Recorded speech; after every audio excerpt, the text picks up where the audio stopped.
tarde. A gente, em nome do PEN-UERJ, agradece a presença de vocês aqui hoje, nesse evento que seria presencial, mas tornou-se virtual, em função dos problemas que a gente está tendo aqui na cidade do Rio de Janeiro, né, que nós não sabemos exatamente como vai ficar a situação. Então, a Universidade do Estado do Rio de Janeiro suspendeu as aulas de hoje e, por isso, nós estamos fazendo o evento de maneira virtual. O que foi uma oportunidade para as pessoas que não poderiam estar na UERJ presencialmente, poderem participar efetivamente do evento, né? Esse evento, na verdade, é o primeiro de uma série que nós vamos começar, que são os nossos workshops, as nossas oficinas, né?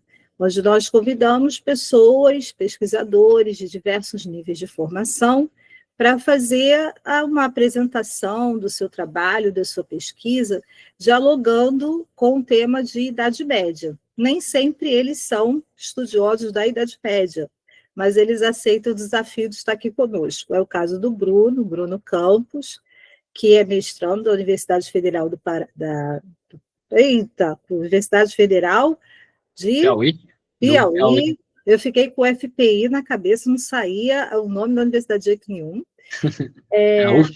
Isso, e que é mestrando em arqueologia, tá?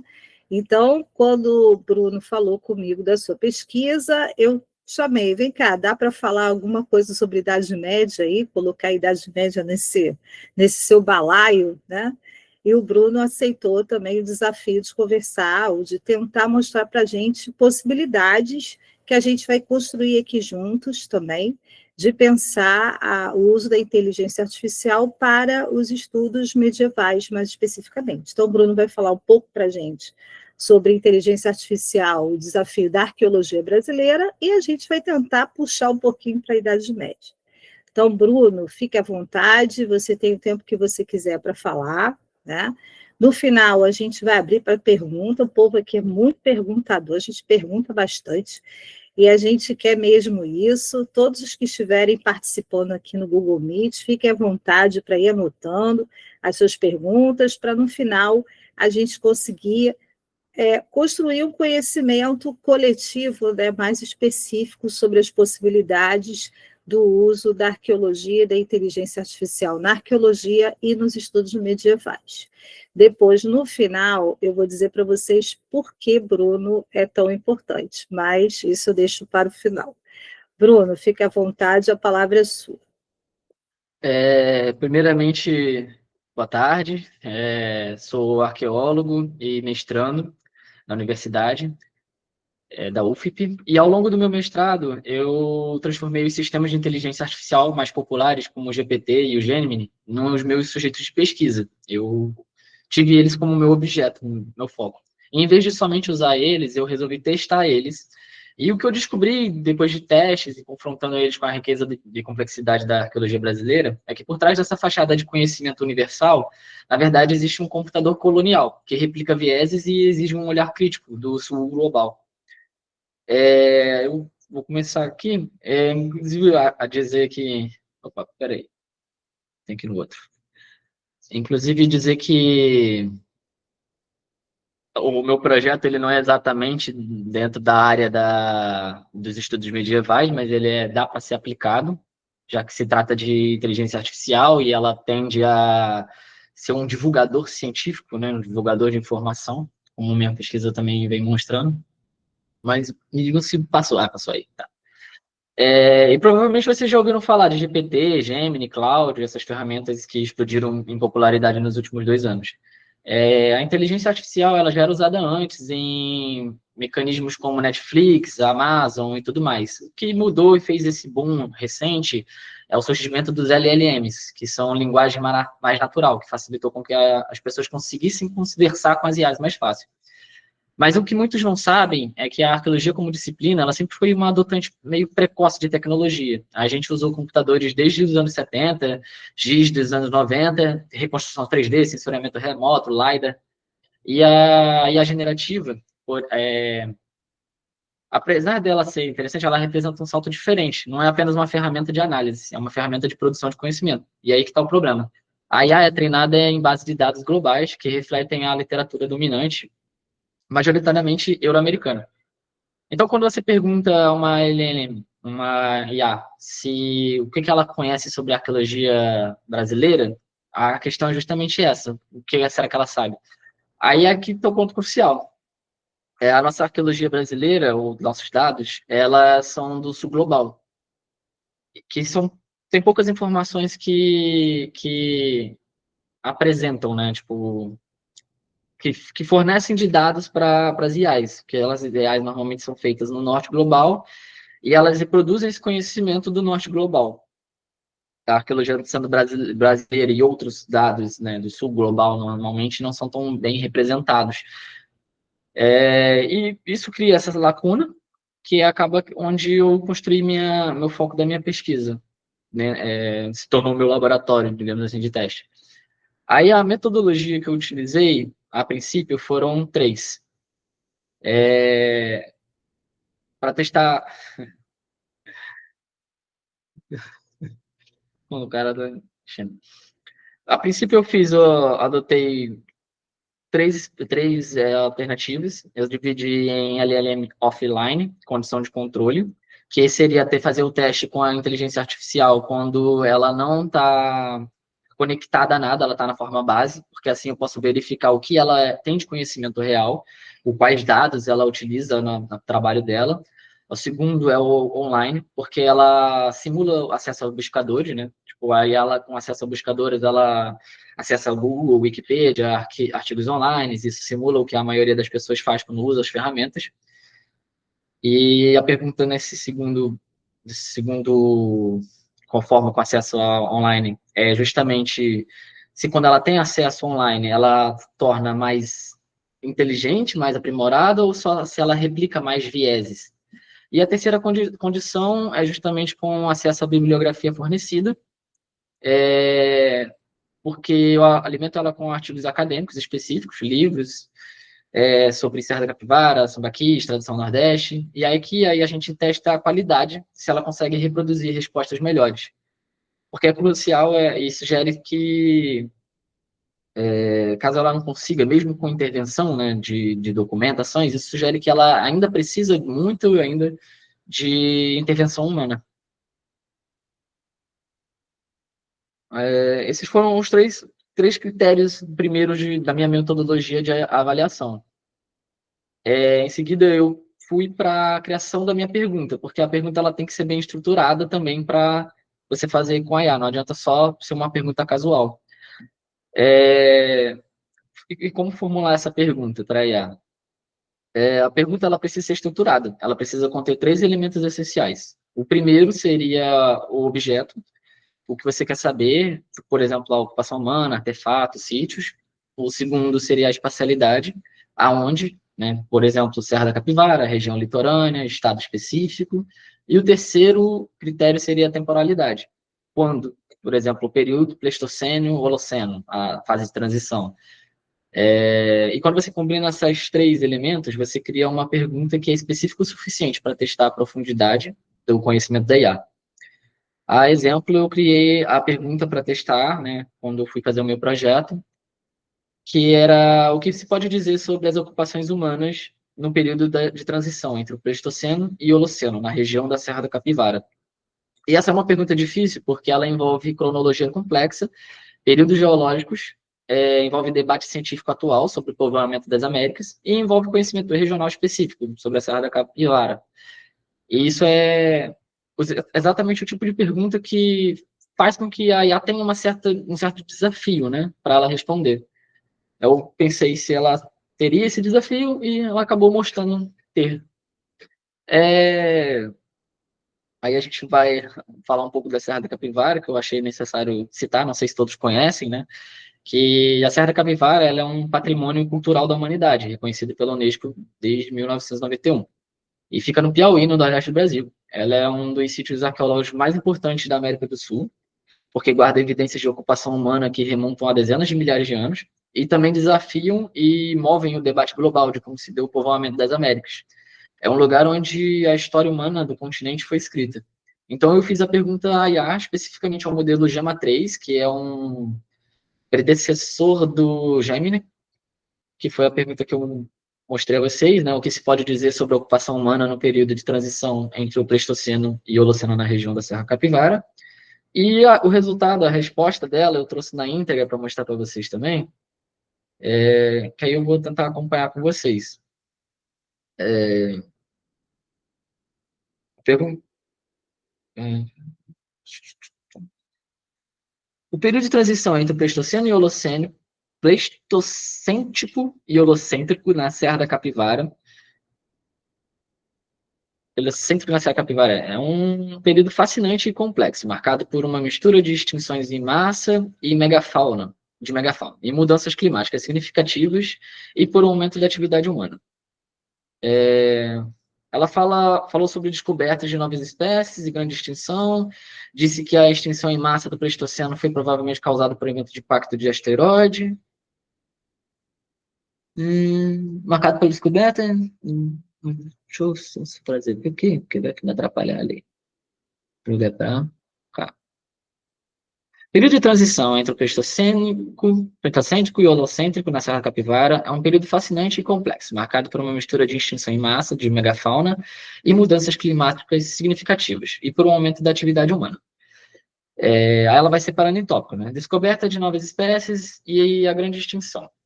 O período é marcado pela descoberta de novas espécies, incluindo a primeira evidência de Homo na região, a extinção em massa do Pleistoceno, cerca de 11.760 anos, 11.500 anos, foi provavelmente causada por um evento de impacto de asteroide que causou mudanças climáticas drásticas, que levaram à extinção de uma vasta gama de espécies, incluindo mamíferos, aves e répteis.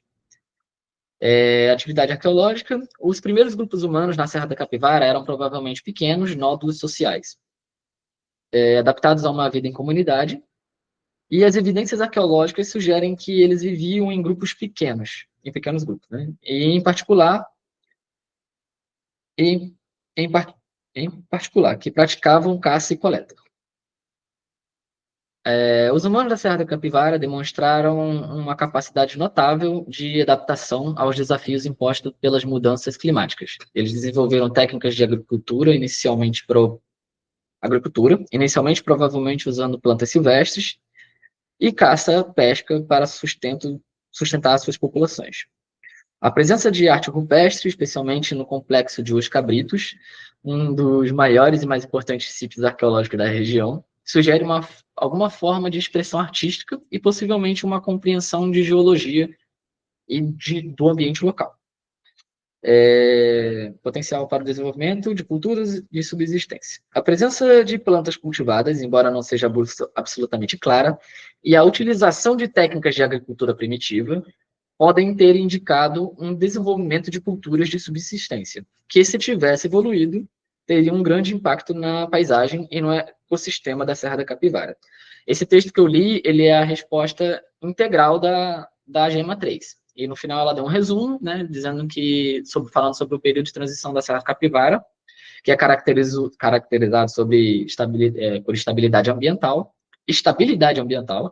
O clima, embora instável, não foi tão drasticamente alterado quanto durante a extinção em massa do Pleistocênico. Diversificação de fauna e flora. Embora o Homo ainda fosse um grupo pequeno, a fauna e a flora se diversificaram em relação ao Pleistoceno. Adaptação à mudança climática. Os primeiros humanos, em grande parte, se adaptaram às mudanças climáticas. Desenvolvimento de prática. Eles falam que os humanos começaram a desenvolver técnicas de agricultura, caça e pesca, e uso de ferramentas se tornou mais comum. No fim, ela diz lá que, para uma pesquisa mais aprofundada, recomendo buscar estudos sobre paleontologia, arqueologia e história da região. Se precisar de mais detalhes sobre um aspecto específico do período, é só perguntar. Fonte de GEMA 3.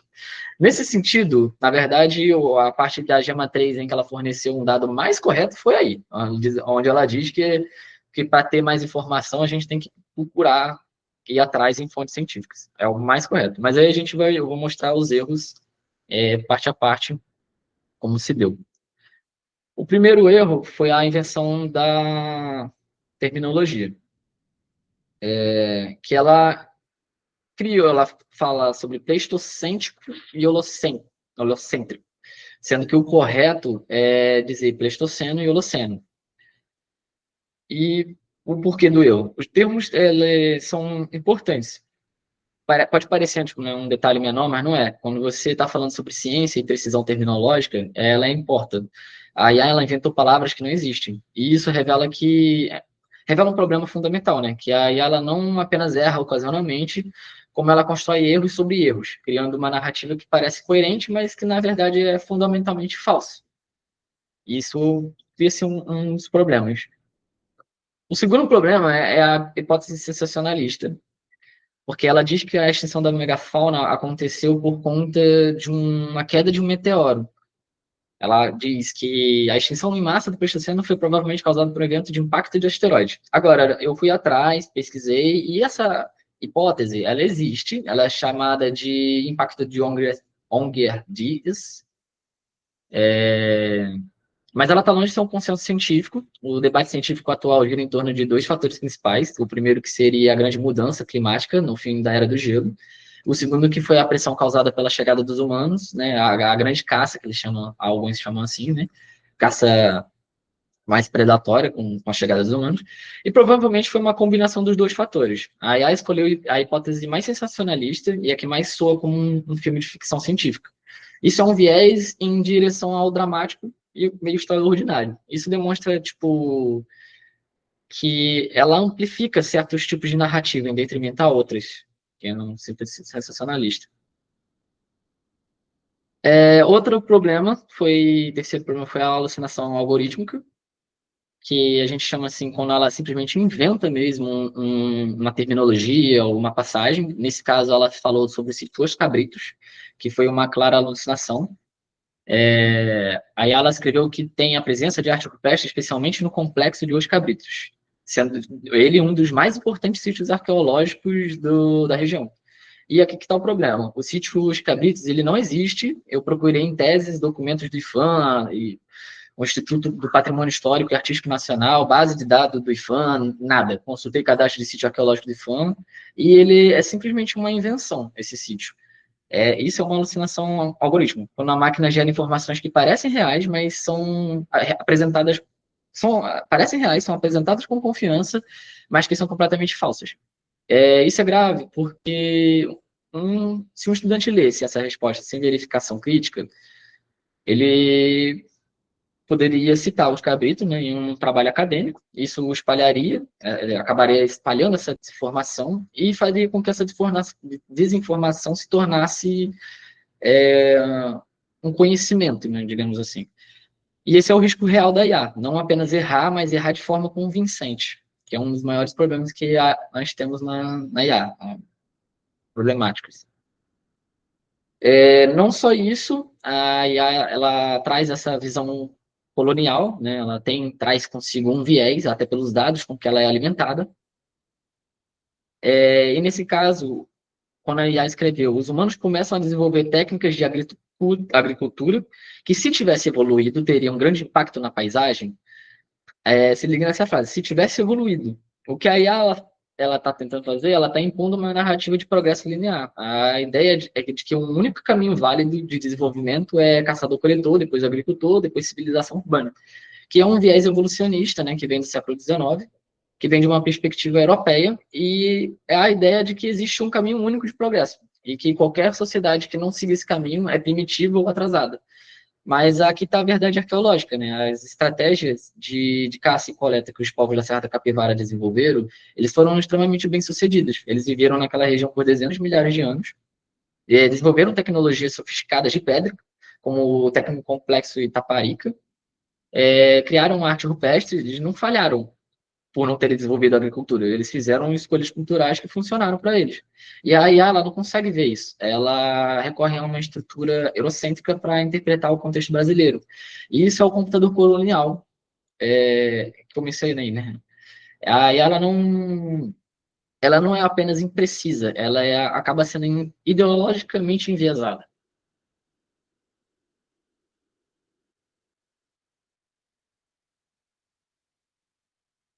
Aí, no caso, para o meu projeto, eu também criei 5 critérios de avaliação que eu me baseei, aí eu vou falar. Porque quando você recebe uma resposta da IA, como né, você não pode simplesmente dizer, parece certo ou está errado. Você precisa de um framework de critérios claros. E aí eu desenvolvi essa grade de análise para me ajudar a elaborar essa visão crítica da IA. O primeiro critério foi a acurácia e veracidade, que é as informações, perguntar se as informações estão corretas, datas, nomes, eventos, se tudo bate com o conhecimento científico estabelecido. O segundo é a relevância e abrangência, a resposta se a resposta aborda a pergunta, se ela cobre todos os aspectos ou se ela divaga. Terceiro seria a coerência e a clareza, se o texto está fluindo, se as ideias estão bem conectadas, se a linguagem é clara.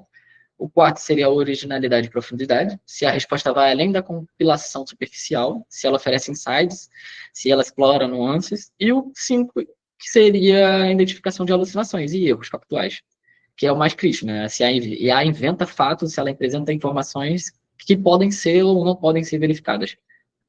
Agora, aqui está o ponto. Quando você aplica esses 5 critérios, você não está apenas avaliando a IA, você está desenvolvendo um próprio pensamento crítico e você está aprendendo a questionar, a verificar e não aceitar as informações que ela te dá, como se ela fosse uma fonte autorizada, né? Se estivesse realmente por trás de um conhecimento geral, que é o que a IA acaba passando na ideia. Aí eu vou tentar entrar mais no conceito de cada um desses critérios, né? Avaliando a questão da GEMA 3. A primeira que foi a acurácia, que no caso da Serra da Capivara, a IA falhou no nome das épocas geológicas que estavam incorretas, a cronologia estava comprimida e imprecisa, e os sítios reais não foram mencionados. A datas sem correspondência com fontes científicas. E aí eu dei uma nota de 2 a 5, eu falei que ela é bem ruim, que a resposta apresenta sérias deficiências, com múltiplos erros factuais, que comprometeram a confiabilidade. Segundo... Segundo critério, que foi a relevância e abrangência, né? A resposta não menciona sítios específicos importantes da região, como a Pedra Furada ou a Toca do Tirapeia, que tem evidências de ocupação muito mais antigas do que a IA sugeriu, não aborda adequadamente a transição do Pleistoceno ao Holoceno, foca em extinção da megafauna em vez da ocupação humana, e omite aspectos centrais da pergunta formulada. Aí eu também dei uma nota ruim, porque a resposta não cobre adequadamente aspectos essenciais, né, solicitados na pergunta. O terceiro, que foi coerência e clareza.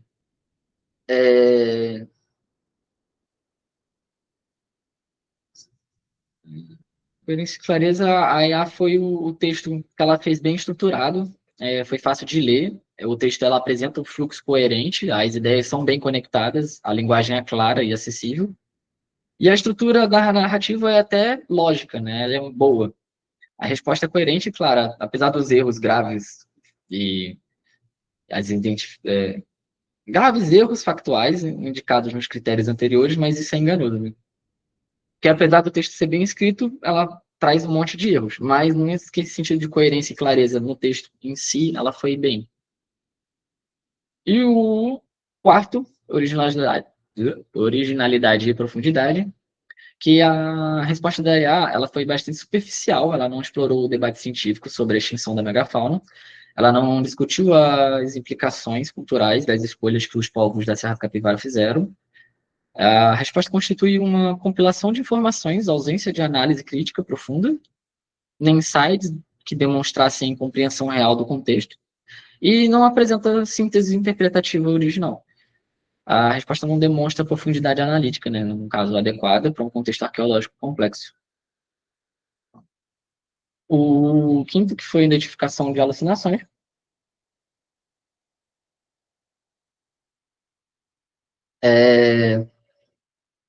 que se referem à geração de informações falsas, apresentada como fatos. E aqui a IA falhou completamente, porque o sítio dos cabritos é uma alucinação, a cronologia está comprimida, a hipótese do asteroide que ela apresenta como mais provável do que realmente é, datas imprecisas, sem correspondência com fontes, agricultura não confirmada para o período, e a resposta falha completamente nesse critério, apresentando múltiplas alucinações que comprometem a utilidade acadêmica. Esses são só alguns dos erros, né, que foram avaliados dentro desse critério que eu montei dentro do primeiro texto que ela me deu. que foi o texto que eu usei também para embasar o meu projeto inicial. Eu vou falar sobre as implicações, né, da qualidade e da representação desses dados. O que significa? Primeiro, a qualidade dos dados de treinamento da IA, elas são tão boas quanto os dados que elas são usadas para treinar. O Gatiglia, que é um dos autores que eu usei para fundamentar a minha pesquisa, ela argumenta que a gestão responsável da IA exige abordagem crítica. Segundo, que a divisão digital não se trata apenas de acesso à internet, se trata de acesso ao conhecimento. A arqueologia brasileira é marginalizada nas bases de dados globais.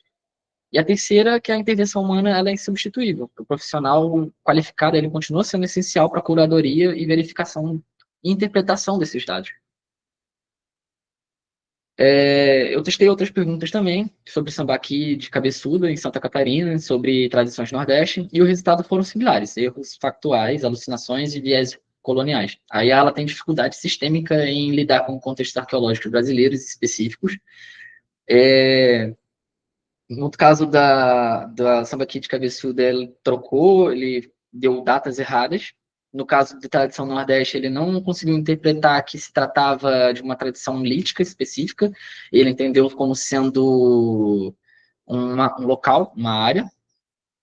E isso são erros que, para mostrar que essa IA, as IAs, né, elas não erram de forma única, exclusivamente num ponto. Elas erram em vários pontos. Mas a grande dificuldade principalmente a grande dificuldade, e principalmente o porquê, né? Que é bom estudar e é bom a gente ir atrás e deixar claro tanto os potenciais da inteligência artificial para o mundo acadêmico quanto as problemáticas, é justo esse.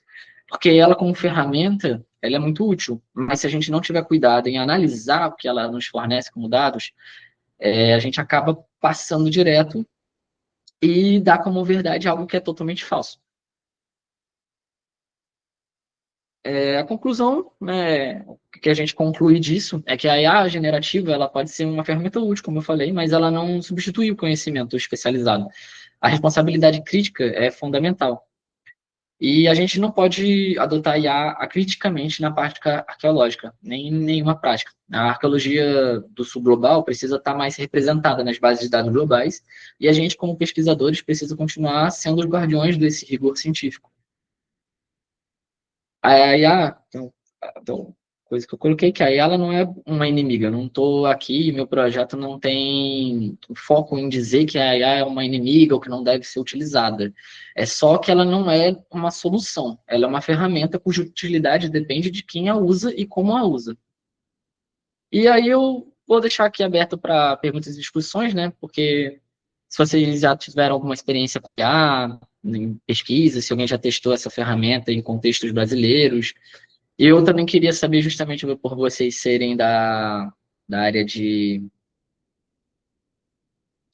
medieval, por conta disso. Até que eu conversei com a Martinha, minha tia, porque, como eu falei, os dados do Sul Global eles são poucos representados na documentação norte global para fomentar esse conhecimento das IAs. Já estudos medievais, alguns até são, né? Porque eles são criados lá. E aí é que está a questão que eu queria, caso fosse presencial, eu apresentar, eu mostraria o texto para vocês poderem ter essa noção melhor.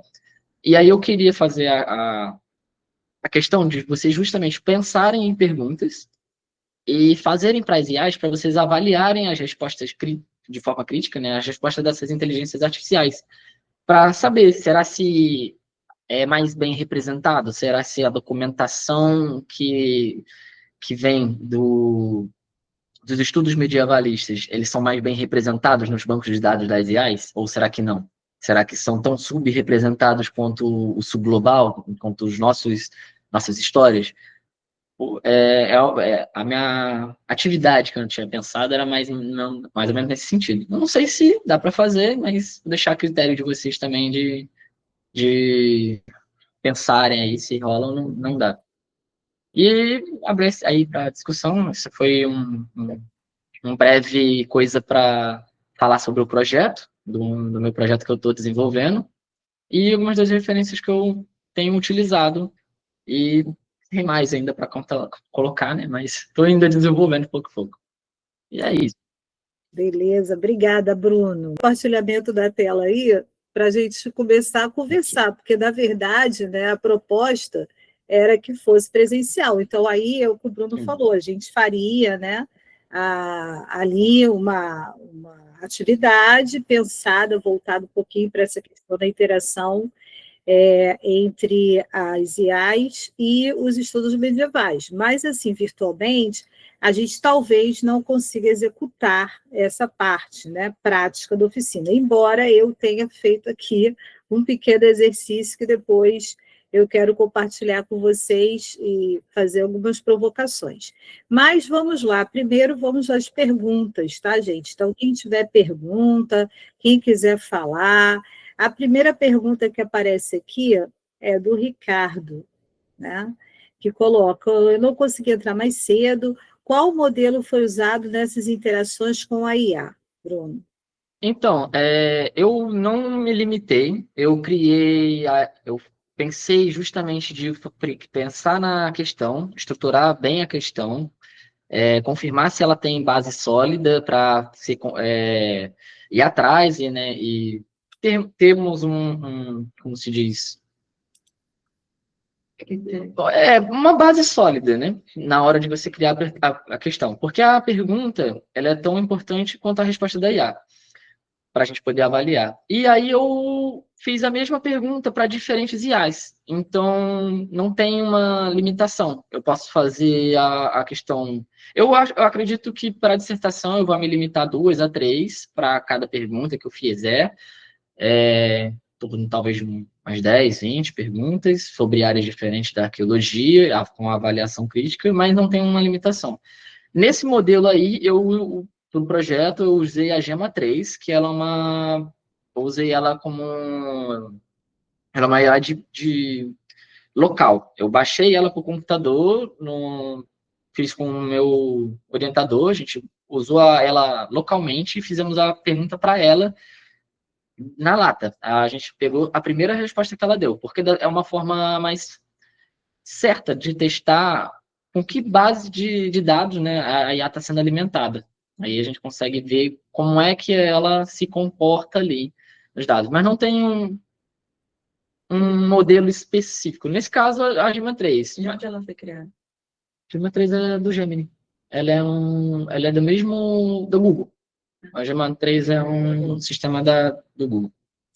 De repente, até por isso é uma das mais populares, né? Porque eu acabei de colocar aqui uma pergunta e foi justamente essa que apareceu para mim. É porque está surgindo muitas, né? E a gente observa que a maior parte é do norte global.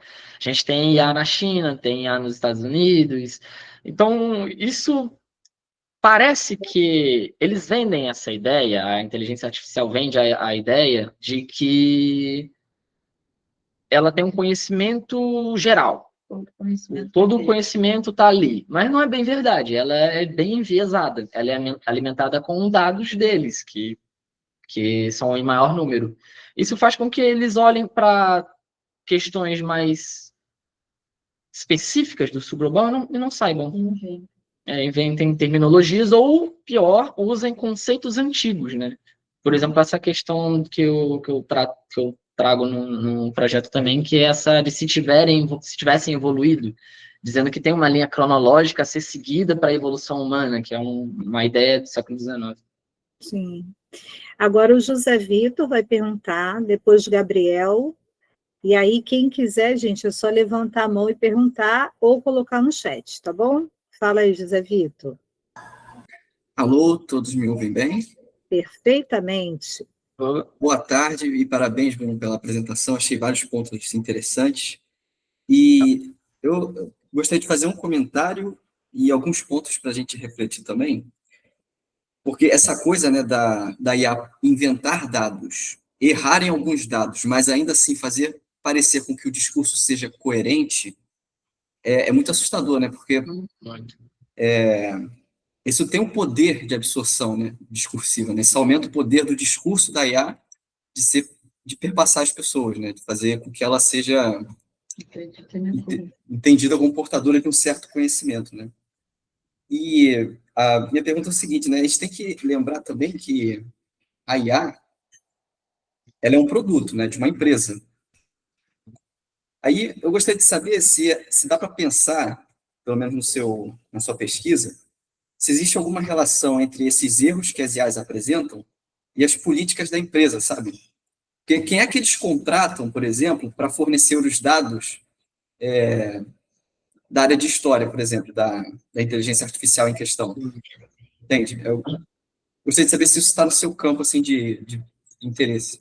No caso, que eu posso falar é que já houve vazamento, né, de informações de empresas de inteligência artificial que simplesmente roubaram dado científico.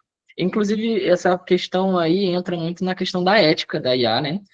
Porque é necessário, se for para ter IA, e vai ter IA, não adianta fingir que não tem, por isso que eu foquei nesses estudos,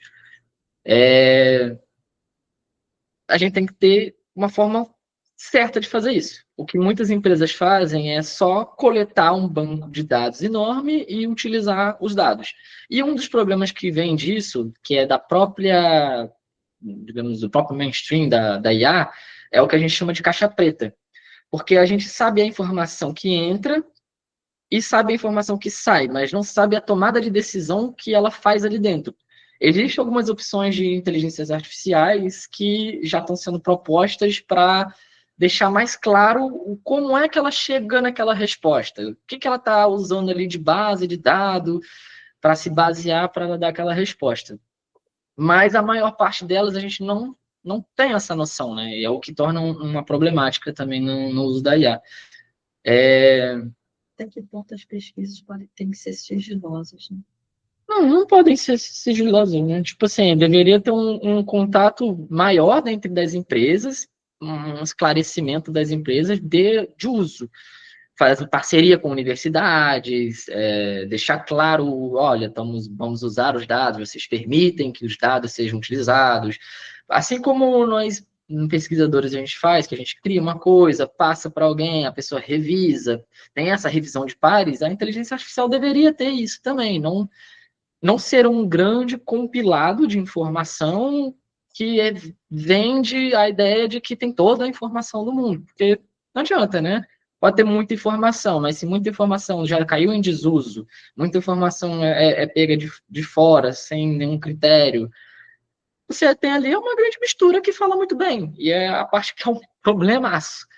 Porque eu vejo muita gente usando a inteligência artificial, né, inclusive na universidade, acredito que vocês também. Eu não sou contra o uso da inteligência artificial, justamente eu defendo o que eu estou tentando e estou trazendo para minha pesquisa, que é o uso consciente da inteligência. Você tem que saber que é muito legal, é muito bom você ter uma ferramenta de pesquisa, mas aquilo ali não é tudo. Temos que evitar o tecnopositivismo de acreditar que qualquer inteligência, qualquer nova tecnologia vai solucionar todos os problemas. Não vai. A inteligência artificial ela é muito boa, muito interessante, mas é isso, a gente tem que olhar de forma crítica. Não sei se eu respondi um pouco. Se tiver ainda dúvida, pode fazer aí que eu tentar responder. Tranquilo? Daqui a pouco eu volto para mais. Ótimo. Gabriel, faz sua pergunta aí. Pessoal, vai botando as perguntas no chat ou levantando a mãozinha aqui. Temos o Gabriel, a Maiara e a Rose. Boa tarde mais uma vez. Parabéns, Bruno, pela apresentação. O meu nome não está aqui porque eu estou na conta do PEN, mas meu nome é Gabriel. É o nosso bolsista do PEN UERJ. E eu queria fazer um comentário e uma pergunta. O primeiro comentário que eu achei bastante interessante quando você comenta sobre a questão da forma. E eu acho que isso não é algo só da inteligência artificial, mas também de todo um grande problema sobre a divulgação científica. Porque nós muitas vezes nos preocupamos mais com a forma do que com a informação. Nas redes sociais isso acontece muito. Talvez uma pessoa bonita ou considerada bonita, com um bom fundo e com uma boa oratória, vai ser mais respeitada do que uma pessoa que não é considerada bonita, de que não tem um bom fundo, de que não tem uma oratória tão boa, mas que está falando a verdade. A inteligência artificial que você trouxe mostra um pouco disso, né? Mesmo não tendo informações corretas, ela tem uma forma de escrita muito boa. Muito boa. E essa forma de escrita como um produto, e isso é muito interessante, porque a inteligência artificial se adapta a quem nós somos, ela também adapta a resposta a quem pergunta. Eu até fiz um testezinho aqui rápido enquanto a gente estava conversando, e eu joguei na minha conta que eu tenho no ChatGPT e também entrando pelo Google Anônimo, a pergunta para a inteligência artificial sobre quem seria Afonso Décimo. E eu achei interessante que a IA que eu já utilizo, mas eu não utilizo para pesquisa científica, eu utilizo para outros fins, me deu uma resposta bem elaborada até, achei interessante, diferente da IA anônima, que já me deu uma resposta bem mais leve, vamos dizer assim, menos profunda e com mais fatos, vamos dizer assim, engraçados e divertidos da história do que fatos históricos. E aí a minha pergunta seria nesse sentido: quando você e o seu grupo realizam a pesquisa, vocês utilizam uma conta específica para poder fazer essa pesquisa? Uma conta que já é utilizada para outras coisas? Porque eu penso muito nisso. Enquanto essa inteligência artificial ela é treinada para nos agradar, porque se ela me agrada de alguma forma, a chance de eu continuar utilizando é muito grande.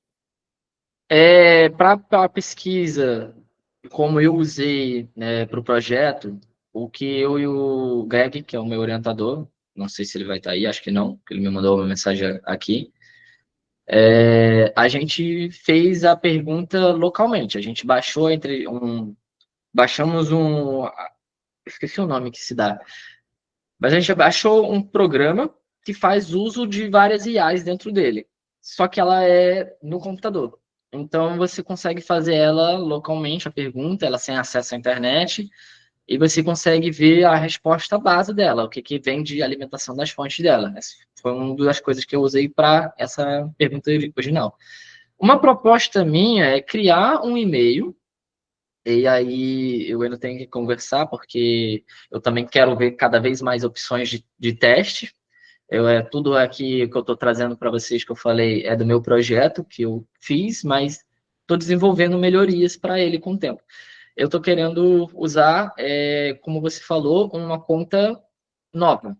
Zerar uma conta sem nenhum dado, não quero usar uma conta minha para fazer essas pesquisas, porque eu quero que seja neutro e quero que quero poder avaliar a resposta da IA puramente da forma melhor que ela dá. E outro ponto que você falou e me lembrou uma questão, porque você disse aí que você entrou no modo anônimo e no outro você entrou com uma conta sua, né? Tem uma questão também que eu estou querendo avaliar, né, na minha pesquisa, mas que eu ainda não vi como encaixar, mas eu estou querendo encaixar, que é justamente a ideia. Se você tem um e-mail acadêmico e você faz uma pergunta para a IA, será que a resposta dela vai ser igual se você tiver um e-mail comum? Se você tem acesso a um Wi-Fi da universidade, você faz a pergunta à inteligência artificial, será que ela vai ter uma resposta igual se você estiver em casa? Sabe, isso daí, se comprovado, ou se não, já mostra uma disparidade muito grande. Quer dizer que, então, a IA, ela leva em consideração o teu acesso. É a tua localidade. É a tua localidade. Então, quer dizer que é uma desigualdade de conhecimento, né? Ela já é um problema maior, porque ela vai trazer desigualdade em cima de desigualdade. O que você vai obter de resposta dentro de uma universidade seria mais complexo, melhor, bem produzido do que uma pessoa em casa, olhando pelo celular. Mas isso ainda é uma coisa que eu quero também levantar aqui com a tua pergunta, eu acabei lembrando. Eu não coloquei num projeto, mas é uma forma de avaliar.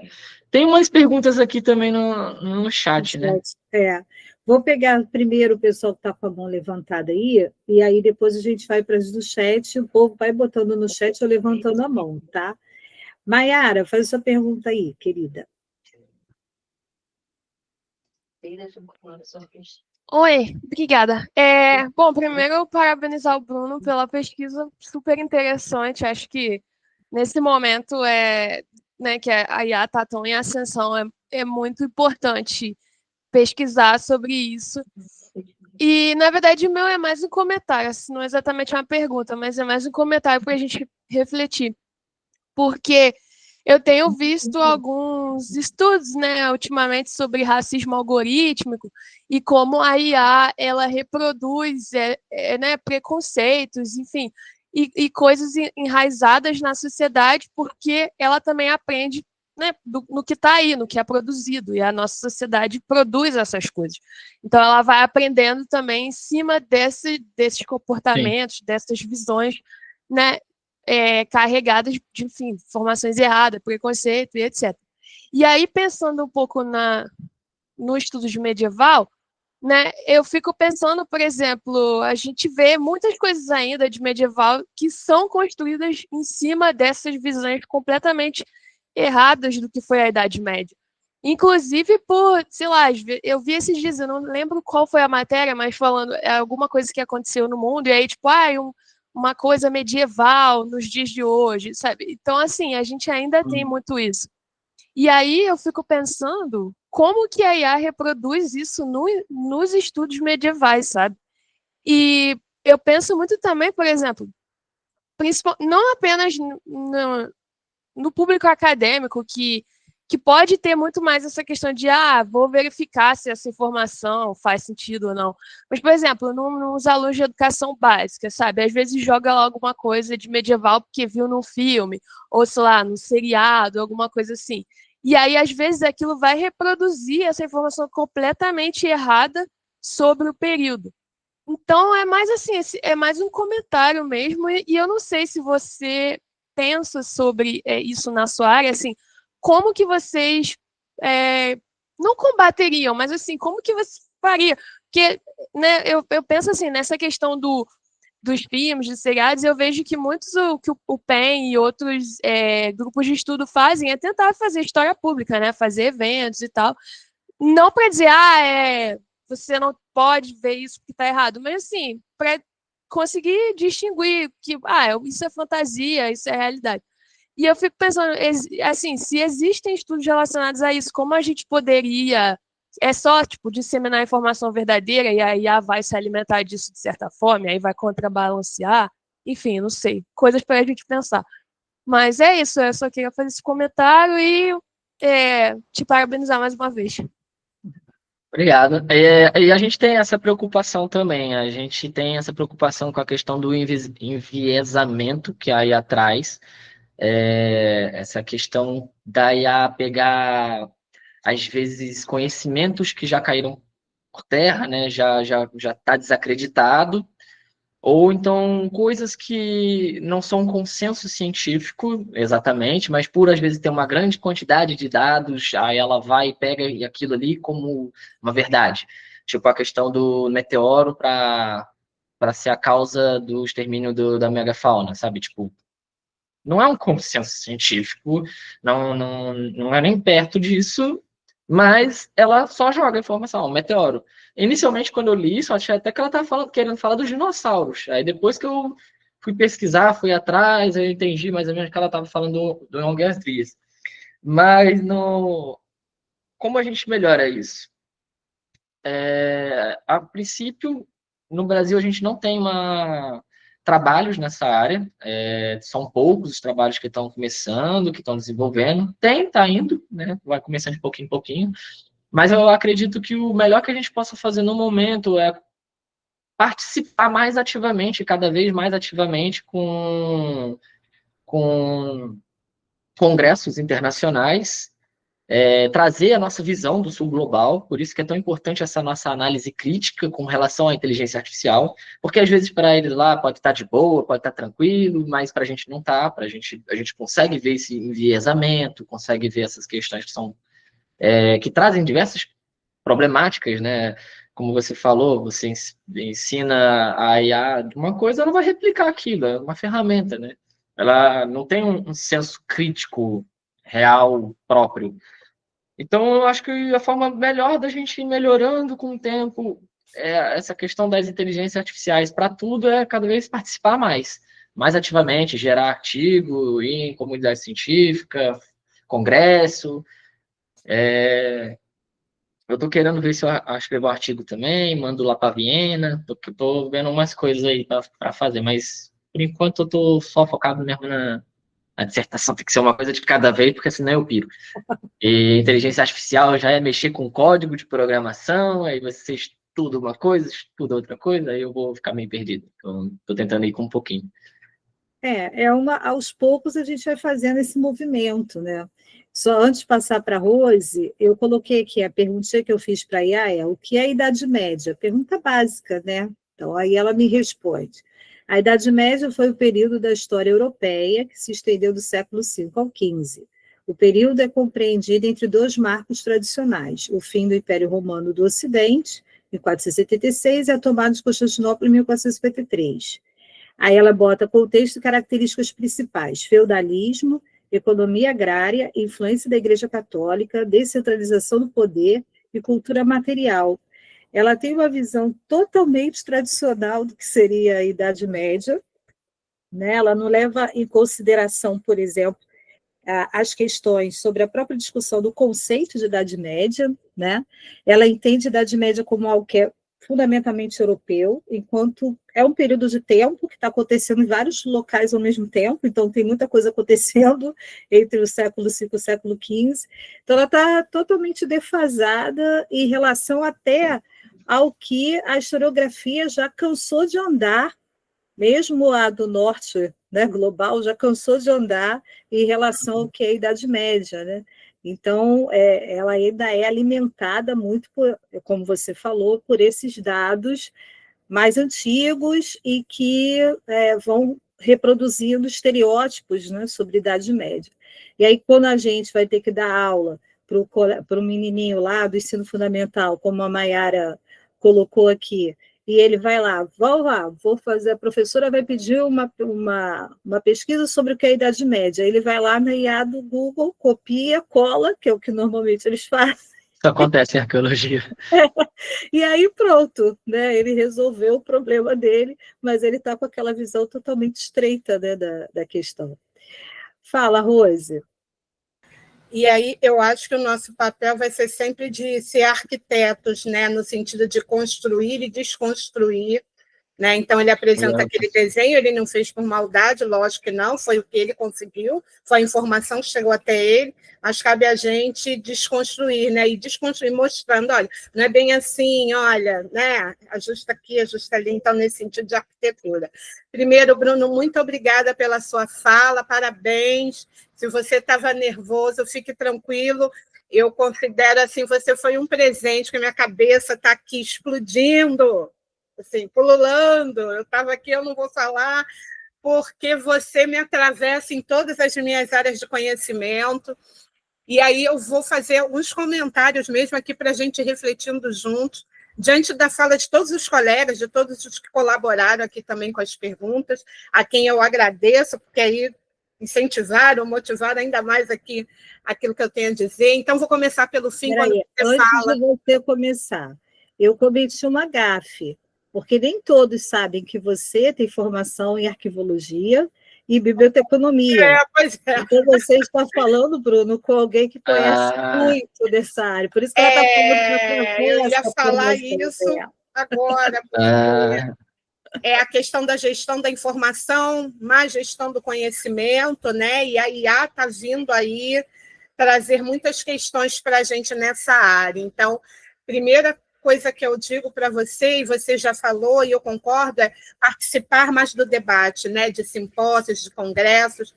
E aí eu vou mais longe, eu acho que a gente precisa se unir mais, sabe? As áreas das ciências sociais, ciências humanas, ciências sociais aplicadas, porque isso tem sido está sendo discutido ininterruptamente, incessantemente, na área de arquivologia e biblioteconomia. A gente não para de pensar nisso. Inclusive, está acontecendo agora, né, lá em Sevilha, a AICA, que é o Congresso Internacional de Arquivologia, e tem mais de 2.000 trabalhos. A gente está, assim, pululando, tem muita coisa sendo discutida, porque a IA entra na questão que, para mim, é principal e que entra um pouco na pergunta que o Marcos fez lá no chat, que ainda não foi lida, né?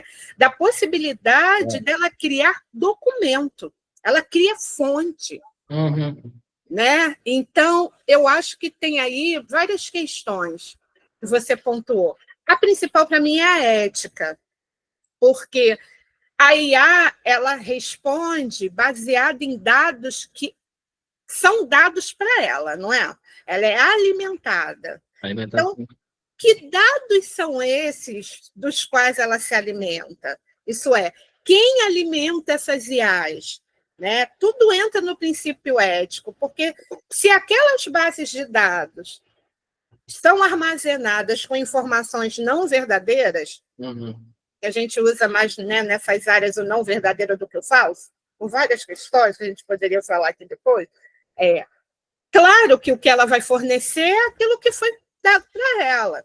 Né? Então, eu acho que a ética é o pilar de tudo. Né? E eu acho que aí é nisso que a gente tem muitas fragilidades, porque a gente está lidando com pessoas, e a gente sabe que pessoas dão sim, né? Alimentam com vários dados errôneos. Porque assim, o obsoleto, juro para você, não me preocupa. Se ele é obsoleto, mas ele é fácil de você ter essa percepção do que é obsoleto. Agora, como é que você consegue desfazer aquilo que não é verdadeiro, como a Mayara colocou, como o Marcos colocou, aquilo que foi criado a partir de referências não verdadeiras? Né? Propositalmente. Então, exato, mal intencionalmente. Né? E é por isso que eu falo que a ética é esse patamar mesmo, é esse pilar, né?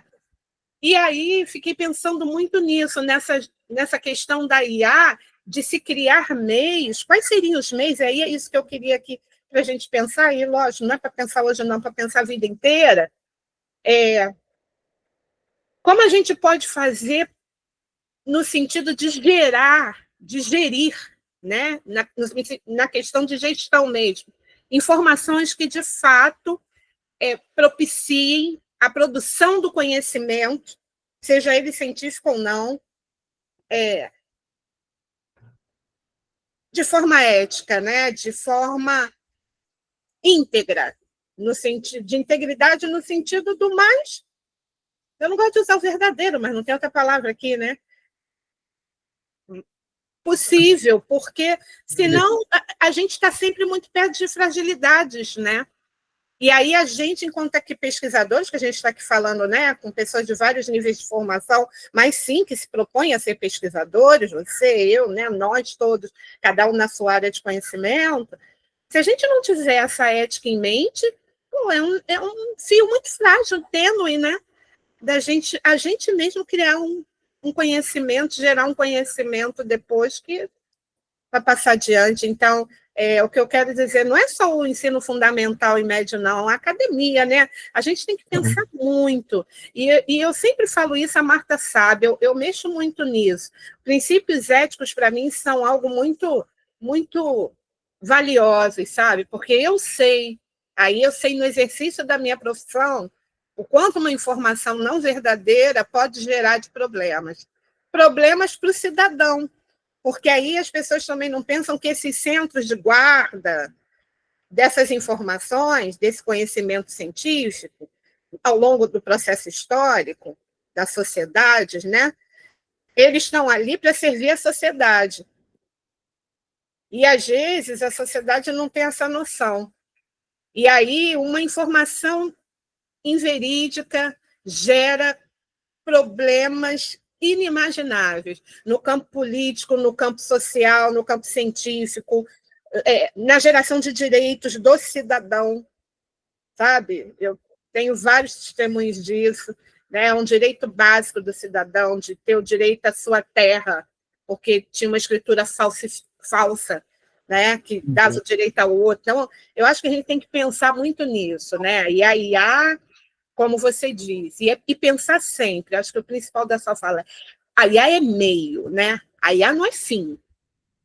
Sim. Porque se a gente colocar a IA como fim, aí, gente, aí vai vender miçanga na praia. Porque aí infelizmente é como eles querem vender, né? A forma como ela é vendida é como um fim. E o meio acadêmico a gente... né?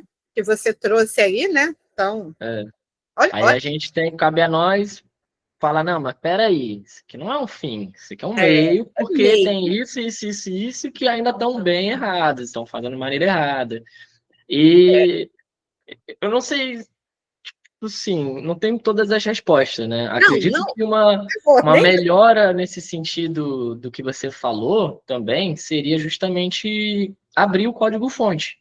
Criar-se uma IA que seja pública. Se a gente puder ter uma IA global, funcional, ou uma IA acadêmica, de fato, onde a gente possa verificar a estrutura da caixa preta, verificar o que ela está usando como dado, o que ela está considerando que é melhor do que tal, a gente conseguiria ter uma noção melhor para construir uma base mais sólida de conhecimento. Pois é, mas será que é interessante, né? E também vem a pergunta, né? Porque é isso, lucro, né? Aí são outras discussões.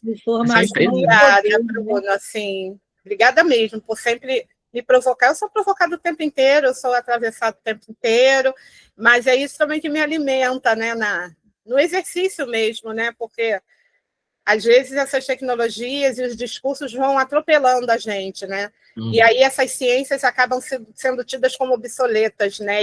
E aí há vários discursos de intencionalidade de se erradicar essas profissões, inclusive.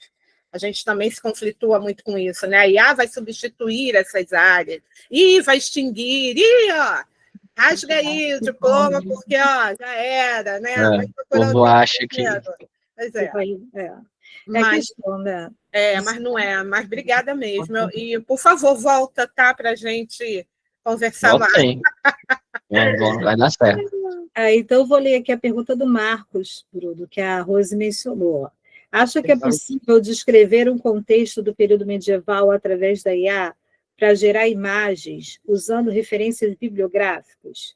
Tipo, gerando imagens mais semelhantes ao que realmente existiu?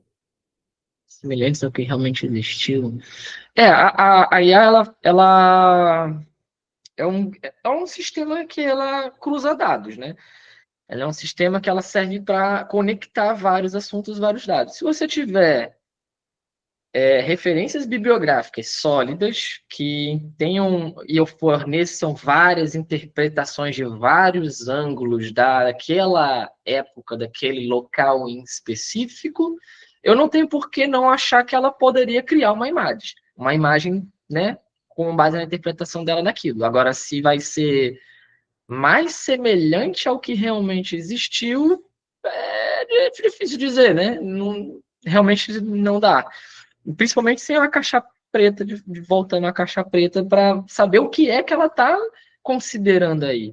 Eu tive um trabalho recente até com treinamento de máquina, onde eu ensinei a máquina, né, a interpretar qualidade de vinho, para ela saber quais vinhos eram bons e quais vinhos eram ruins e quais eram medianos, com base num dataset que me forneceram.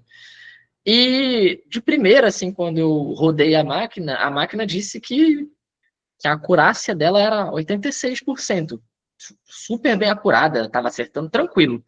Só que quando eu fui ver a linha de código dela, né, que eu ampliei, fui dar uma analisada na linha de código, ela tinha muito mais exemplos de vinhos bons, médios. Do que ela considerava de médio, ela tinha mais exemplo do que ela tinha de bom e de ruim. Então, o que ela fez? Ela só falou, se tem mais médio do que bom e ruim, vou chutar médio.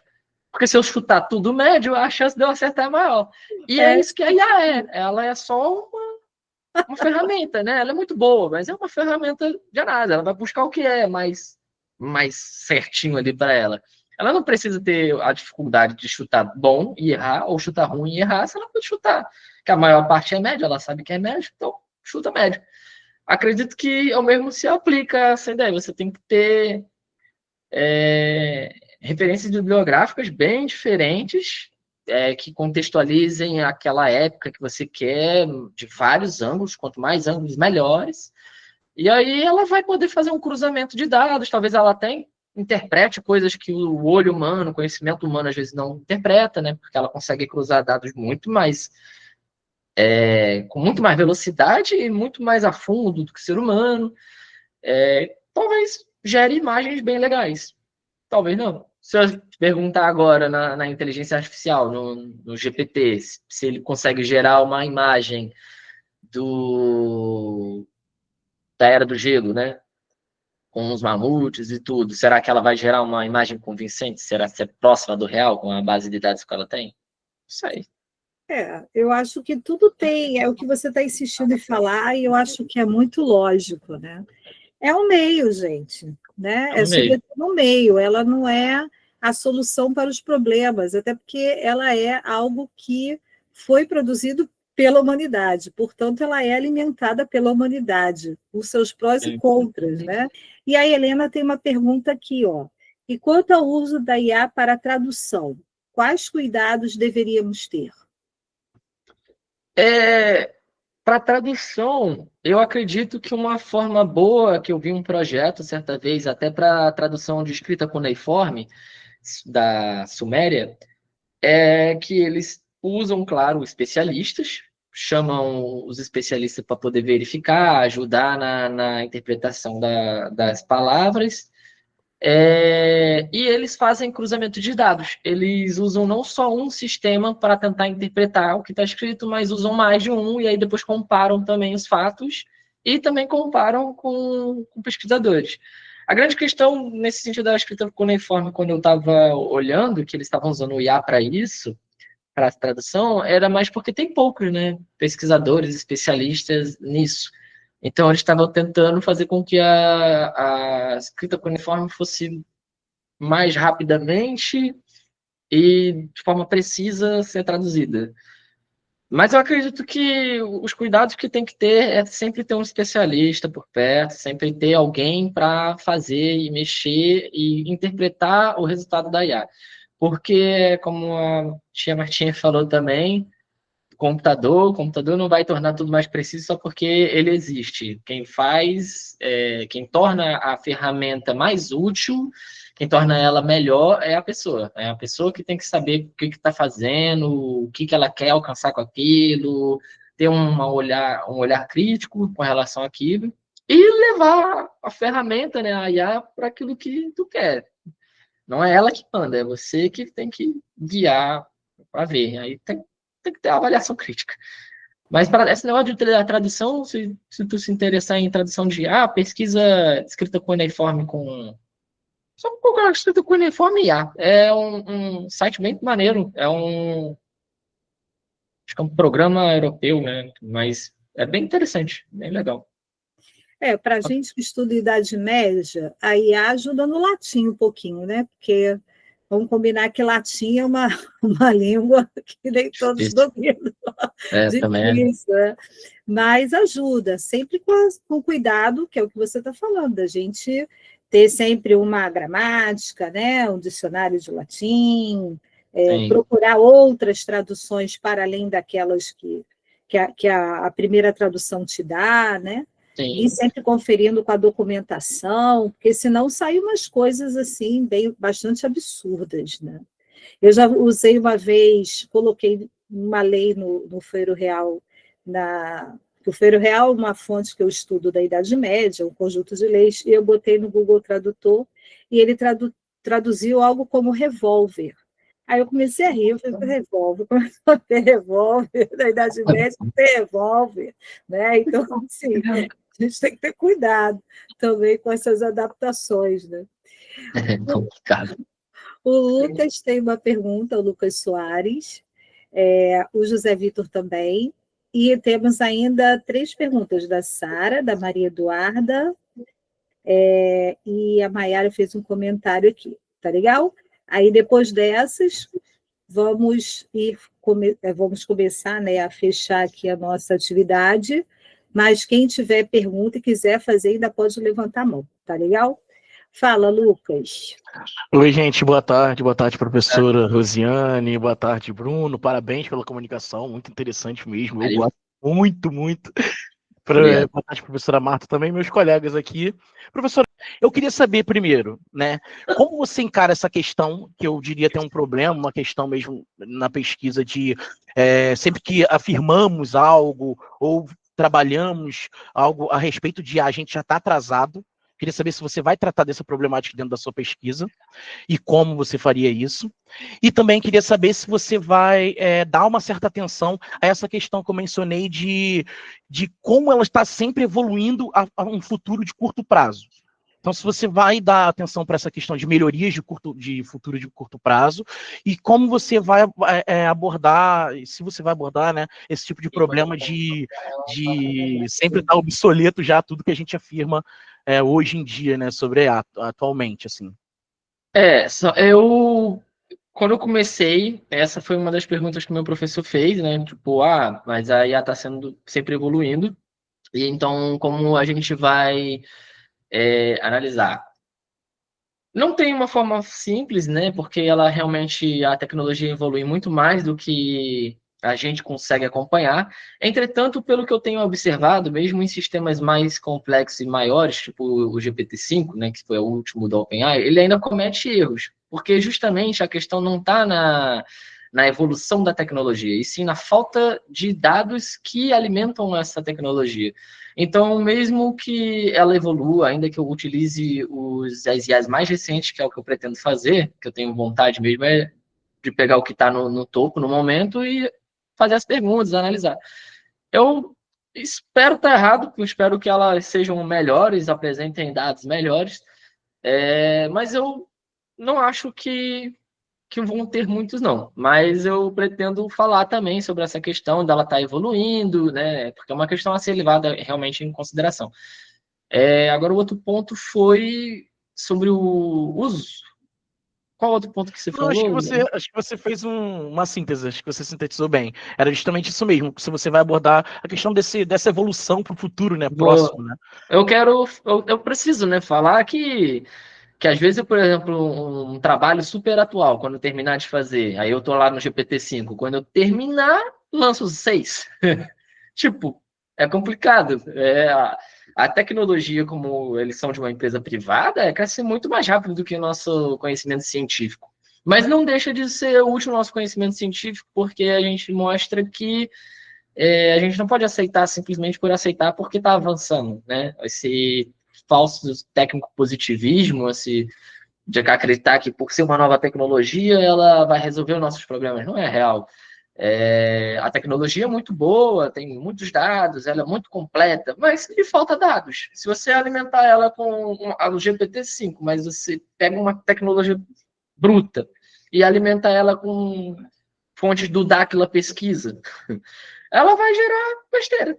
Tu vai ter uma tecnologia incrível que vai falar que existe uma cidade perdida na Amazônia de 400 milhões de anos atrás, antes ainda dos dinossauros, tipo, sabe? Então tem que ter os dois. Infelizmente, a tecnologia avança bem mais rápido do que o nosso conhecimento, mas a gente tem que tentar acompanhar da forma que der. E aí volta ao ponto de levar isso em debates, congressos internacionais, né? Levar para fora, a nossa visão crítica, né, como pesquisadores do Sul Global, porque só a gente vai ter essa visão crítica, já que nossas áreas de pesquisa aqui dentro são subrepresentadas lá fora. Por exemplo, a Serra da Capivara, que eu tratei no meu projeto, ela é um sítio arqueológico de extrema importância para o Brasil, porque justamente coloca a gente em pauta na discussão sobre como se deu o povoamento das Américas. Mas para os dados de alimento da IA, tanto faz.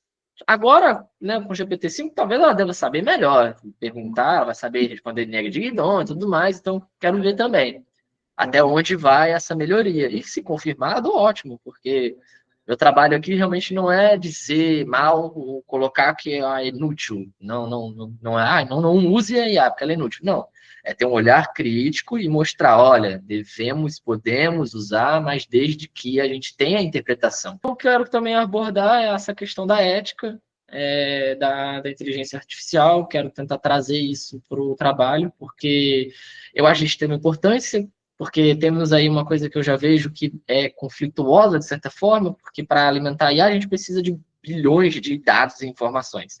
Mas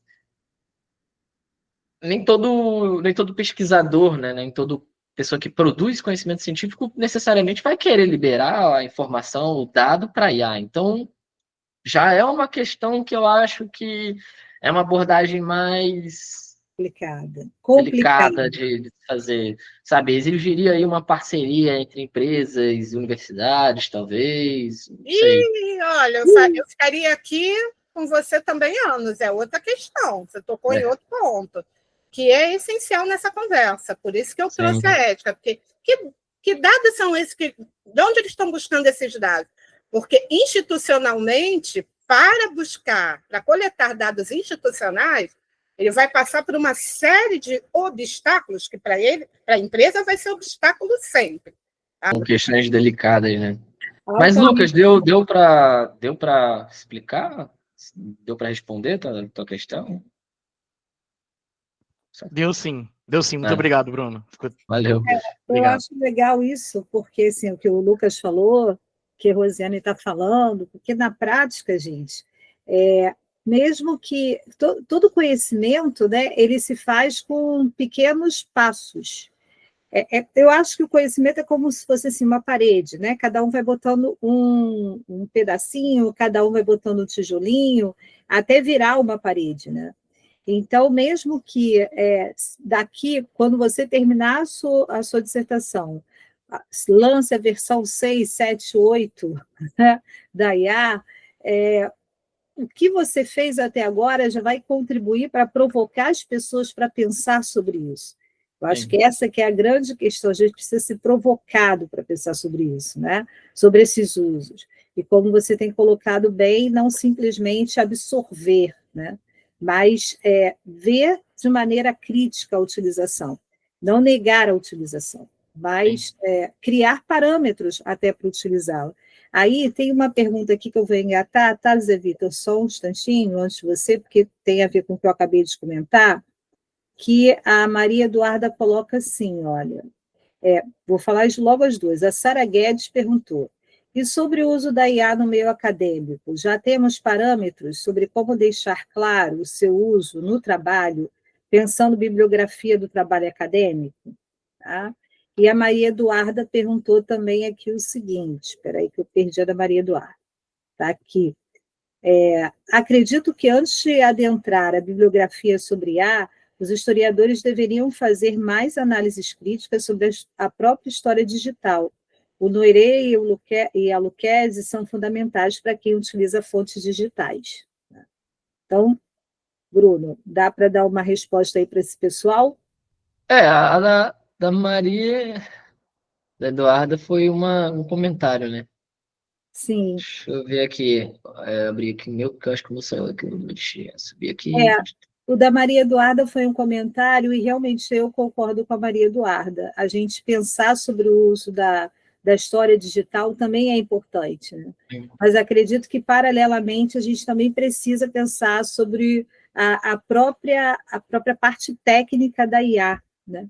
Porque se a gente também fica trabalhando com dois universos diferentes, a gente dá muita mais atenção a um do que ao outro. Eu acho que essas duas reflexões, né, podem se combinar. Sobre o uso da IA no meio acadêmico, se a gente já tem parâmetro sobre como deixar claro seu uso no trabalho, pensar na bibliografia do trabalho acadêmico, não. Infelizmente, né, eu acho que ainda não tem parâmetro certo de como usar. Eu propus um parâmetro, né, 5 parâmetros de como analisar criticamente, que claro, ainda pode melhorar, ainda pode ser mais refinado com o tempo, mas eu não sei, não encontrei nenhuma literatura, pelo menos, dizendo parâmetros sobre como deixar claro o uso no trabalho. Inclusive, até os sistemas de IA que dizem que podem identificar escritas de IA, elas são falhas, né? A questão é meio que essa também, porque a gente, às vezes, passa um texto de IA, num identificador de IA, e ele diz que tem IA. Aí você passa um texto que não tem IA, que você escreveu do zero no identificador de IA, e ele diz que tem IA.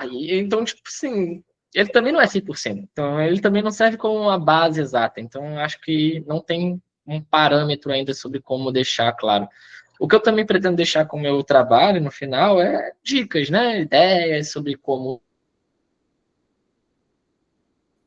Eu acho que ele caiu. Parâmetro. siga essas ideias, esses parâmetros, deixar, como se diz, uma ideia, né?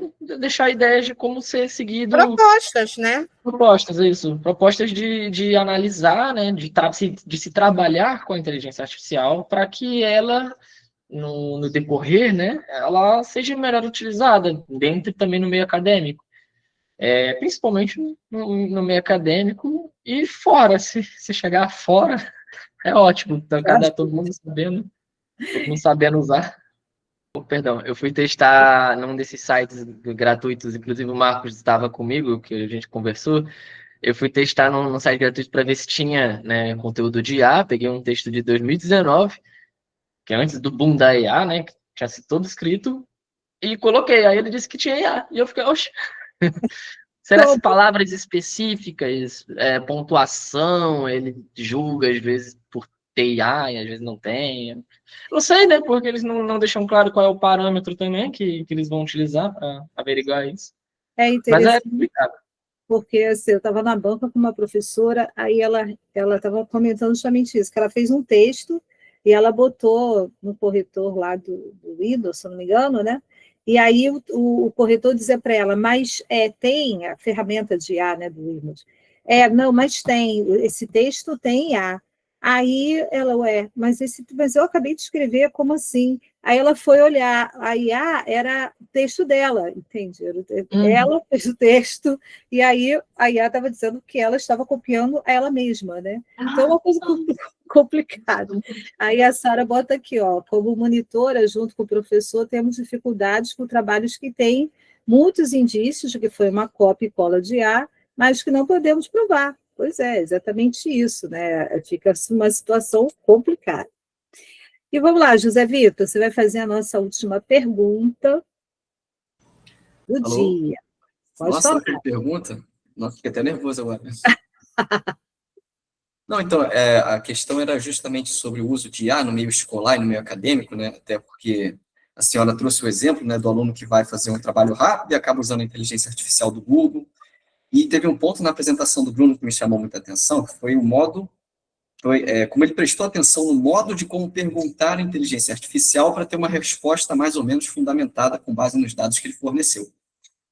Aí isso me deixou pensativo no seguinte, do jeito que está, pelo menos é a impressão que eu tenho, ou os professores, tanto da escola quanto da universidade, trazem todas as avaliações para ocorrerem em tempo de aula, dentro da universidade, para eles poderem fiscalizar, entre aspas, né, o uso de inteligência artificial, ou eles aceitam o uso de inteligência artificial, mas, assim, pedindo que os alunos sejam honestos em relação a isso, mas, tipo assim, apontando onde cada um usou, porque daqui a pouco vai ser a mesma coisa que acusar alguém, você, sei lá, mais de 100% do seu trabalho está feito a caneta, sendo que, supondo que a caneta fosse proibida, né, digamos assim. Uhum. E outro posicionamento também seria uma questão mais da política, né, de IA, voltando àquela questão de quem alimenta, uma questão aqui para a gente pensar, não seria uma abertura de mais um mercado de trabalho para o historiador trabalhar nessas empresas de IA justamente para selecionar os filtros? E a Rosiane já não gostou, não. Porque eu estava pensando também em historiadores que foram chamados. Eles não querem a gente não, Zé Vitor. Eles não gostam da gente, não. Eles querem a picaretagem mesmo, garoto. Por isso que eu fiz que não. Você acha que não tem a gente? Olha eu aqui, já há quantos anos combatendo isso? Não querem, você quer a verdade? Sabe, tem mercado para todo mundo, tem emprego para todo mundo. Olha, se cada instituição já existente já contratasse a gente nos seus centros de documentação, a gente ia ser uma superpotência. Tá? Com toda a produção científica que a gente tem, como o Bruno bem mencionou. Mas vê se tem interesse. Claro que não, por isso que eu fiz assim, que não. Isso seria o Eldorado, garoto. Isso seria o Nirvana da gente, seria a solução de todos os problemas, a gente estaria no paraíso.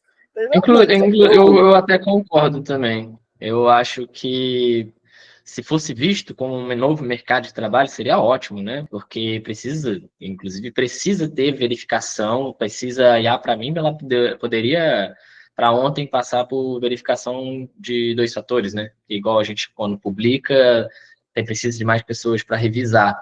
Acho que a IA deveria ter essa revisão, até mesmo na forma como ela busca dados e quais dados ela utiliza, né? Deveria ter um grupo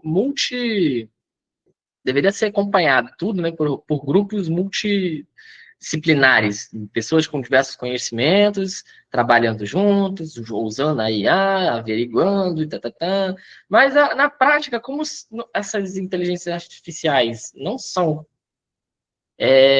a maior parte, né? Empresas privadas, eles não estão aí para isso. Eles visam lucro. E acaba que visando esse lucro nessa corrida para dizer que a IA é uma super inteligência monumental, eles acabam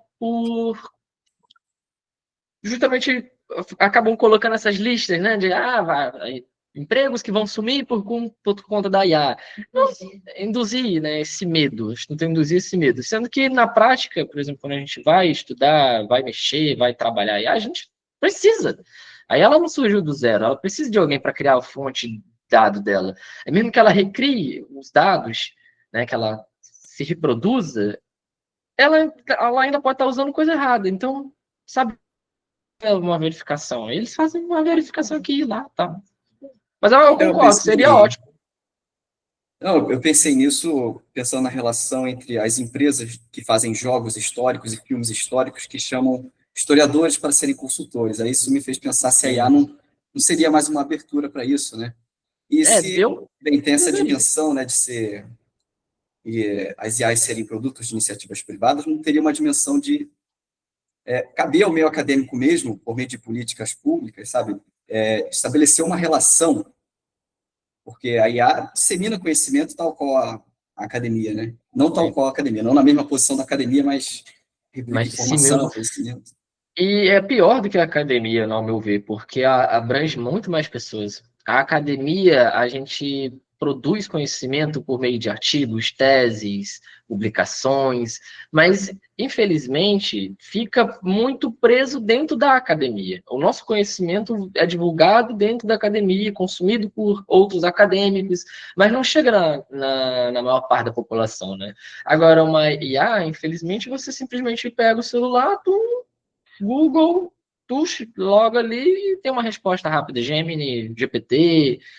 Então, acaba que, na verdade, fomenta muita coisa errada, né? Como eu estava falando, acaba que você pega um texto super bem escrito, você toma como verídico, passa aquilo adiante e quando vai ver, é besteira. Às vezes, né? Pode ser que tenha coisa boa, tem coisa boa, mas... Infelizmente... Eu acho que a Maria, isso que você falou se relaciona ao que a Maria Eduarda tinha falado, e o que o José Vitor está falando, a necessidade que a gente tem, como também historiadores, de pensar em formas melhores de trabalhar com a história digital, né? Torná-la, de fato, um objeto de estudo sério, né? E, a partir do estudo dessas ferramentas digitais, poder fazer efetivamente uma divulgação de uma história pública. É claro, a gente vai sempre se bater nisso, porque sempre vai ter uma quantidade imensa de informações, isso não é de hoje, né? Sempre vai ter uma quantidade imensa de informações que vai circular de uma maneira um tanto alterada, né, para a sociedade, e o núcleo produtor, né, de uma informação um pouco mais refinada, né, e espero altamente científica, que são as universidades produzindo conhecimento. O dilema é sempre esse, né, como a universidade vai conseguir falar melhor com a sociedade. O uso das tecnologias hoje possibilita isso, mas também potencializa, né, a difusão de conhecimentos alterados, né? Então, acho que só da gente discutir isso, a gente estar atento a isso, né, já é algo que faz com que a gente vá encaminhando propostas para ir transformando isso aos poucos, né? Então, todo o trabalho que, por exemplo, o PEN-UERJ faz no Instagram, outros grupos de pesquisa fazem no Instagram, nos mais, né, de diversos matizes aí da história, desde a história antiga até a história contemporânea, né? E nesse ponto a pandemia ela facilitou isso, né?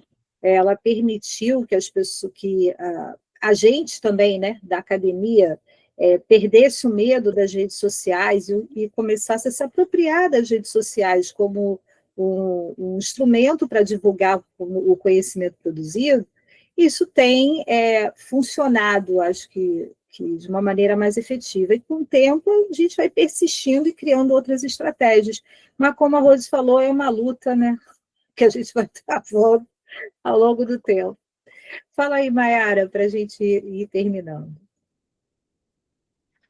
Só outro comentário. Eu uso um aplicativo que ele usa IA para treinar idiomas, né? E aí, quando eu peguei o aplicativo, no início eles fazem tipo um questionário. E aí a pergunta era: você quer que a IA te corrija? Primeira coisa que já é, tipo, se você vai, como é que você vai aprender se a IA não te corrigir? Se alguém não te corrigir, já começa por aí. E aí Estranho. depois era: você quer que ela te corrija, tipo, como? Assim, mais firme ou suave? Aí eu coloquei assim, não, suave.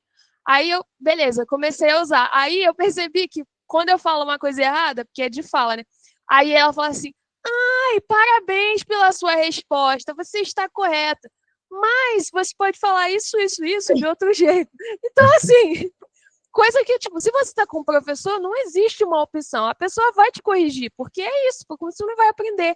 Então, eu acho que se a gente pensa também nessas coisas né, da pesquisa e tal, tem isso, né? Como o usuário, às vezes o usuário ele não quer ser corrigido, às vezes ele só quer saber a informação e dane-se. Então, isso é como um que a ponto gente muito age? legal, né? Porque a inteligência artificial, ela não é uma coisa liberada, ela é de uma empresa. Então, a satisfação do Sim, usuário é muito levada a sério. Aí ela não vai te exatamente. chamar de burro. Nossa, você é burro, você pensa de uma maneira burra. Não vai, ela vai tentar fazer com que você, mesmo que errado, ela aponte ali uma coisa, vai falar, mas podemos melhorar assim. Ela tenta fazer isso. Achei até engraçado essa IA perguntar como é que você quer, né, ser respondida. Se você colocar É, nível hard, ela sim. vai te responder, não, tu é Acho burro, que ela vai não te é assim que esculachar, fala. né? Não sei. E aí, pô, olha, agora para terminar mesmo, tá? O papo está muito bom, mas assim, a gente tem que terminar. A Caroline faz uma colocação interessante. Ela diz assim: ó, no campo sociolinguístico, tem acontecido um esforço de impulsionar a criação de uma IA brasileira que valorize a variação linguística e a pluralidade da linguagem, a fim de não excluir os diferentes dizeres brasileiros, sendo alimentada a partir da curadoria de linguistas. Seria esse tipo de esforço que vocês discutem como uma solução? Esse é um dos tipos de esforço que eu acredito que todas as IAs deviam ter nessa curadoria humana e ética na criação, né? Desde a criação na base, para que ela tenha um resultado positivo, né? Que ela possa entregar um resultado bem acurado e positivo, né? Dentro da medida do conhecimento também. Infelizmente, não é o que acontece em tudo. Eu tenho até no Piauí, está surgindo uma inteligência artificial brasileira. Eles começaram um projeto lá no Piauí de inteligência artificial brasileira. Infelizmente, ainda não fui muito atrás para saber como é que está funcionando a questão, mas chegou para mim, tá, porque uma amiga conhece o criador, aí um dos, né, desenvolvedores, e aí eu até quero ver isso depois. Mas esse é o tipo de coisa que eu acho que seria legal de se ter como base para a construção das IAs. Interessante.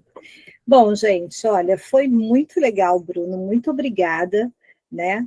Na verdade, Bruninho, muito obrigada, porque você topou estar aqui com a gente. Espero que você volte, viu? Porque viu como a sua fala deu tanto pano para manga? A gente ainda teria muita coisa para discutir, mas a gente realmente também tem que terminar a atividade por causa do tempo da sala. Então, muito obrigada. Volte sempre. Já sabe que o pessoal do Penware adorou você. Você pode voltar para conversar com a gente quando quiser. Bruno, quer se despedir da gente antes de a gente tirar a nossa foto? Eu só gostei muito, gente. Espero que tenha dado certo. Espero que tenha conseguido tirar dúvidas. Peço desculpa pelo meu nervosismo. estou começando, né, no mestrado a adquirir mais essa prática de divulgar. Eu sou muito na minha, eu faço a minha pesquisa, faço as minhas coisas quietinho, e vou pegando, vou montando, mas a gente necessita de ter essa divulgação científica, de ter esse contato, de ter essa comunicação. É uma coisa que o meu orientador me cobra, que meu amigo Marcos aí, não sei se ele ainda está aí, mas também vive tentando me lembrar. E foi muito bom participar com vocês, né? Foi muito bom poder finalmente falar um pouco sobre o meu projeto também, do que eu estou tentando desenvolver, ouvir os insights, as ideias, e é muito legal para mim saber que o meu projeto abrange tanta coisa e trabalha com tantos diálogos diferentes e que tantas pessoas têm interesse também. É bem legal e me dá mais força para querer continuar, terminar certinho e futuramente criar mais artigos, trabalhar mais nessa área também.